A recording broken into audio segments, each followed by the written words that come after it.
I tried to open the car door, but I found that my hand could pass through objects. Then I sat directly inside the car and shared my powers with my friends, but the two couldn't sense my presence. We soon arrived at my home. They ignored me completely and searched through my belongings until a man walked straight through my body. I finally realized something was wrong.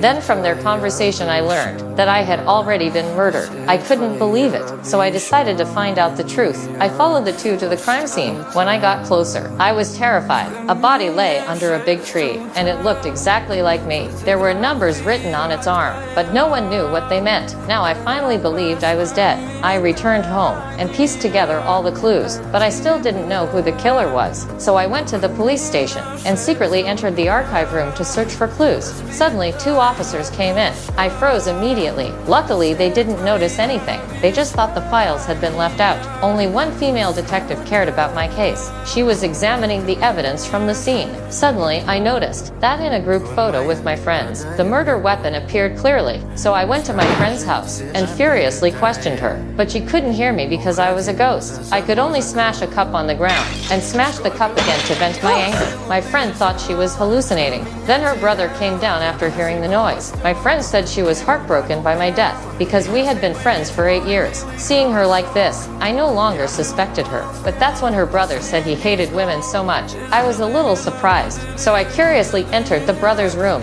and found him playing violent video games. I was shocked. I also discovered he had been browsing crime forums, so I immediately understood the truth, that the real killer was him. The next day a package appeared on the desk at the police station. It was me who had brought all the evidence. The female officer put on her gloves and took out the contents one by one, seeing that the number on the game controller matched the number on the body. The female detective also realized who the killer was. Just like that, my final wish was fulfilled. I walked out of the police station. Then my body slowly turned into light and faded into the air. This story taught us, never do evil because someone is always watching.